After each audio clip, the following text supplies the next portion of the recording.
Hello दोस्तों, नमस्कार, राधे राधे। स्वागत आप सभी का हमारे परिवार जीनियस 40 में। साथियों, आज का टॉपिक है प्रतिशत और इसमें हम क्वेश्चन पर प्रैक्टिस करेंगे। तो देखते हैं, आज का पहला क्वेश्चन है, एक संख्या में पहले 20% की वृद्धि की जाती है और फिर 20% की कमी की जाती है, संख्या में प्रतिशत परिवर्तन क्या होगा। साथियों, इसे हम सक्सेसिव मेथड से बताते हैं। तो यहाँ पर देखिए, सक्सेसिव मेथड क्या होता है, प्रतिशत परिवर्तन बराबर होता है a plus B plus A B बटे क्या होता है 100। इसी फार्मूले से हम इस क्वेश्चन को सॉल्व करेंगे। अब यहाँ पर देखते हैं, यदि किसी क्वेश्चन में आपका प्रतिशत वृद्धि हो या तो अधिक हो तो उसके लिए हम प्रतिशत को प्लस लेते हैं, और यदि किसी भी क्वेश्चन में प्रतिशत कमी हो तो उसके लिए हम क्या करते हैं, माइनस चिन्ह लगा लेते हैं। तो यहाँ पर क्या हो रहा है, आपका है 20% की क्या हो गई है, वृद्धि। तो वृद्धि के लिए हम प्लस चिन्ह लेते हैं, और फिर क्या कहा गया है, 20% की कमी हुआ है। तो यहाँ फार्मूले में आपका प्लस है, और जब 20% का कमी हुआ तो माइनस का 20 हो जाएगा। प्लस और माइनस को गुणा क्या हो जाता, माइनस हो जाता। कितना रखते हैं, 20%। आगे देखते हैं, एक बार आपका वृद्धि हुआ है उसके लिए प्लस चिन्ह लेंगे, दूसरी बार आपका कमी हुआ है जो माइनस चिन्ह लेंगे। प्लस माइनस गुणा क्या हो जाएगा, आपका माइनस हो जाएगा, और क्या होगा, 20 गुणे क्या हो गया 20, और बटे में क्या हो गया 100। 2 जीरो यहाँ से कैंसिल हो गया।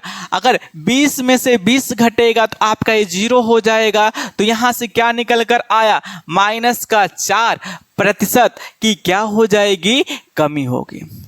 जो इसका ए ऑप्शन सही होगा, 4% की क्या होगी, कमी होगी। साथियों, दूसरा क्वेश्चन चुनाव पर आधारित है। तो यहाँ पे देखते हैं, कहा गया है 2 उम्मीदवारों के बीच एक चुनाव में डाले गए मतों के 64% मत प्राप्त करने वाले व्यक्ति 4340 मतों के बहुमत से निर्वाचित होता है। डाले गए मतों की कुल संख्या कितनी है, यह मानते हुए कि सभी डाले गए मत क्या है, वैध है। तो साथियों, इसको हम लोग देखते हैं किस तरह करते हैं। सबसे पहले हम लेते हैं कुल मतों की संख्या, हम 100% मान लेते हैं। जो कुल मत है वह कितना है, 100%। तो अब यहां देखते हैं क्या हो गया है, कुल मत हो गया। कुल मत कितना हो गया है, आपका 100% हो गया है। इसमें से कोई भी मत आपका अवैध नहीं है। तो यहां पे हम देखते हैं, जीतने वाला प्रत्याशी कितना प्रतिशत मत पाया है, 64% पाया है। और जो हारने वाला प्रत्याशी वह कितना प्रतिशत पाएगा, 100% में से जब 64 घटाएंगे तो कितना निकल कर आएगा, 36%। अब क्वेश्चन में कहा गया है, जो जीतने वाला प्रत्याशी है, जो विनर है, ये क्या हो गया, लूजर हो गया।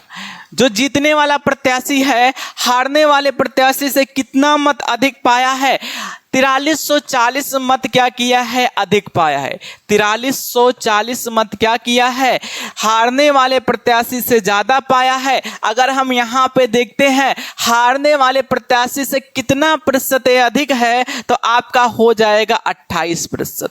जब 64% में से 36% घटाएंगे तो 28% होगा। 1% बराबर हो जाएगा 4340 बटे कितना हो गया, 28 हो गया। यदि हम यहाँ पर 28 हो गया, इसको जब 28 से काटेंगे तो कितना आ जाएगा, 155 हो जाएगा। 1% बराबर आपका 155 हो गया। तो 100% बराबर क्या हो जाएगा, 155 में 2 जीरो और बढ़ाएंगे। जो कुल मतों की संख्या कितना हो गया है, 15,500। जो इसका सही ऑप्शन होगा आपका डी, 15,500 मत थे। तो तीसरे क्वेश्चन में कहा गया है, रमन अपनी आय का 80% व्यय कर देता है। यदि उसकी आय में 25% की वृद्धि होती है तथा उसके व्यय में 10% की वृद्धि हो तो उसके बचत में कितने प्रतिशत की वृद्धि होगी। तो आय बराबर होता है, आय बराबर हो जाता है व्यय और प्लस क्या होता है, बचत।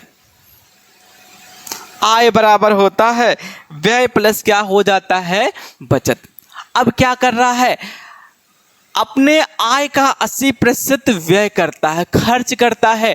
तो वह जब 80% खर्च कर रहा है ना, तो वह कितना प्रतिशत बचेगा, अपने आय का 20% क्या करेगा, बचाएगा। यदि उसका आय कितना रहा हो, उसका आय यदि 100% था, उसमें से 80% खर्च कर रहा है और 20% क्या होगा, बचेगा।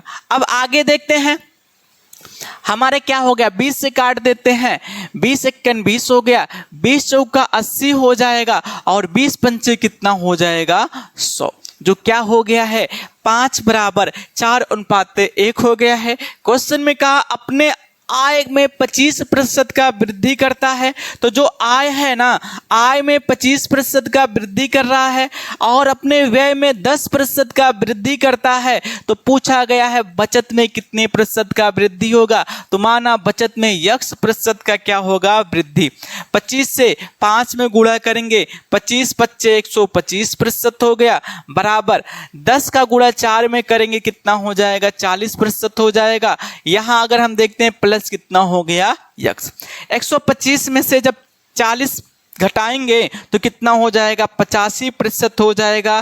तो वह अपने बचत में कितने प्रतिशत का वृद्धि करेगा, 85% का वृद्धि करेगा, जो इसका सही ऑप्शन होगा आपका डी।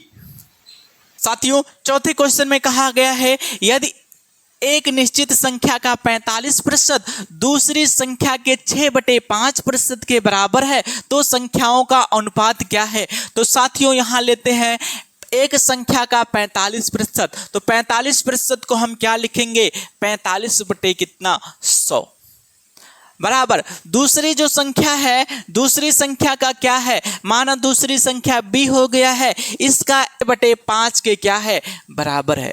अब इसे हम काट देते हैं, 5 9 45 हो गया, 5 दूनी 10, 0।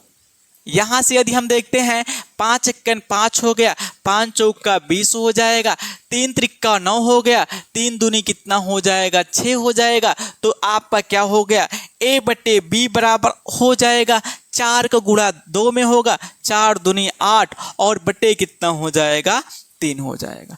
इसे अनुपात में यदि हम लिखना चाहेंगे a अनुपात b बराबर 8 अनुपात कितना हो जाएगा, 3 हो जाएगा, जो इसका सही ऑप्शन होगा आपका डी। पांचवें क्वेश्चन में कहा गया है a का 15% b के 18% के बराबर है तो b का कितना प्रतिशत a के 20% के बराबर है। तो यहाँ पर क्या कहा गया है, a का 15%, तो a का 15%, तो a गुणे क्या हो जाएगा, 15% को 15 बटे कितना लिखते हैं, 100, बराबर किसके है, b के 18% के। तो b गुणे कितना हो जाएगा, 18 बटे कितना हो जाएगा, 100। 100 से 100 को हम कैंसिल करते हैं तो हमारा हो जाएगा a बटे b बराबर, यहाँ से 3 से काटते हैं, 3 पचे 15 और 3 छः कितना हो जाएगा, 18। तो क्या हो गया, 6 बटे कितना हो गया है, 5, जो इसका क्या हो गया है, a अनुपात b बराबर हम लिख सकते हैं 6 अनुपात कितना, 5 हो जाएगा। ये 20% के बराबर होगा। तो यहाँ पर देखते हैं यदि यहाँ पर हम b का वैल्यू देखें तो v का वैल्यू 5 हो गया है और a का वैल्यू कितना हो गया है, 6 हो गया। कहा गया b का कितना प्रतिशत a के 20% के बराबर होगा। तो यहाँ पर देखिए a का 20%, तो a का मान कितना है, 6 है। इसका 20% को हम क्या लिखेंगे, 20 बटे हो जाएगा 100। और किसका, b का, तो b का मान कितना है, 5 और गुणे क्या करेंगे हम, 100। वैसे 100 का गुणा ऊपर हो जाएगा। अभी हम 100 से 100 को कैंसिल कर देते हैं। 100 को 100 से जब कैंसिल करेंगे तो फिर कितना हो जाएगा आपका, 5 से काट देते हैं, 5 एक्कन 5 चौका 20 हो जाएगा, 6 चौक कितना हो जाएगा, 24। तो 24% हो जाएगा, जो इसका सी ऑप्शन क्या होगा, सही होगा। साथियों छठवें क्वेश्चन में कहा गया है एक व्यक्ति अपने आय का 2/3 भाग पेट्रोल पर और शेष आय का 1/3 भाग मकान के किराए पर खर्च करता है। यदि उसके पास अभी 1000 रुपये शेष हो तो उस व्यक्ति की कुल आय बताओ। तो यहाँ पर देखते हैं माना व्यक्ति का आय कितना है, x रुपये। माना व्यक्ति का आय कितना है, x रुपये है। तो x रुपया उसका तो आय था ना, अपने आय का 2/3 भाग पेट्रोल पर खर्च करता है।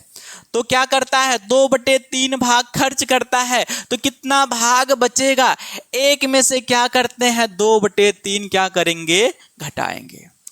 तो उसके पास अब इतना शेष धनराशि बचेगा। इसमें से क्या करता है, 1/3 भाग मकान की किराए पर खर्च करता है।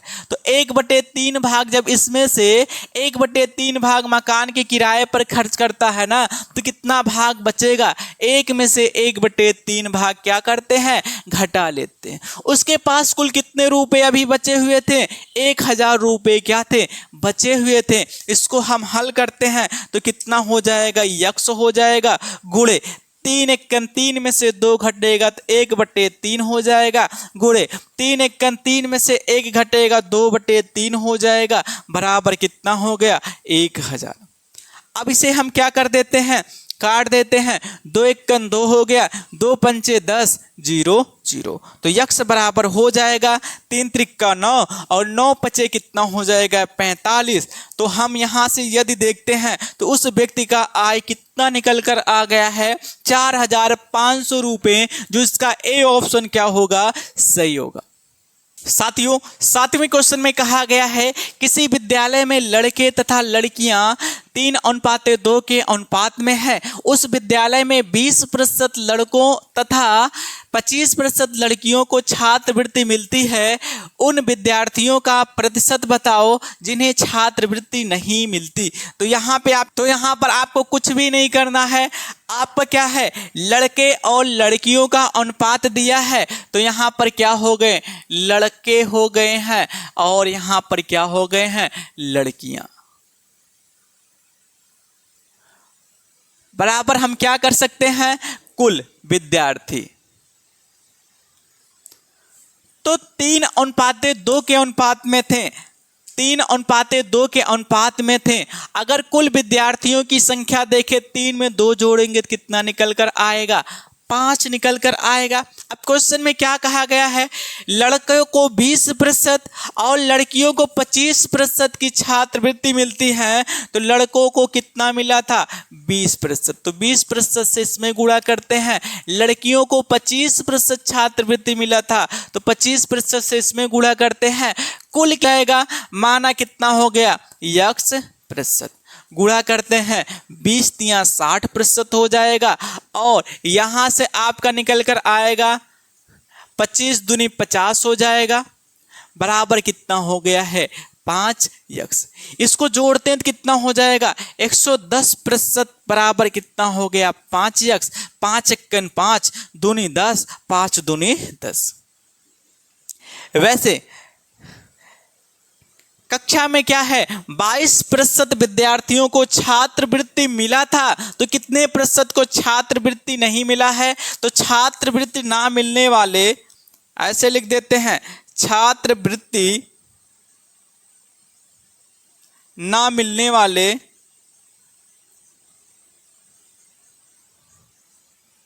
विद्यार्थियों का प्रतिशत,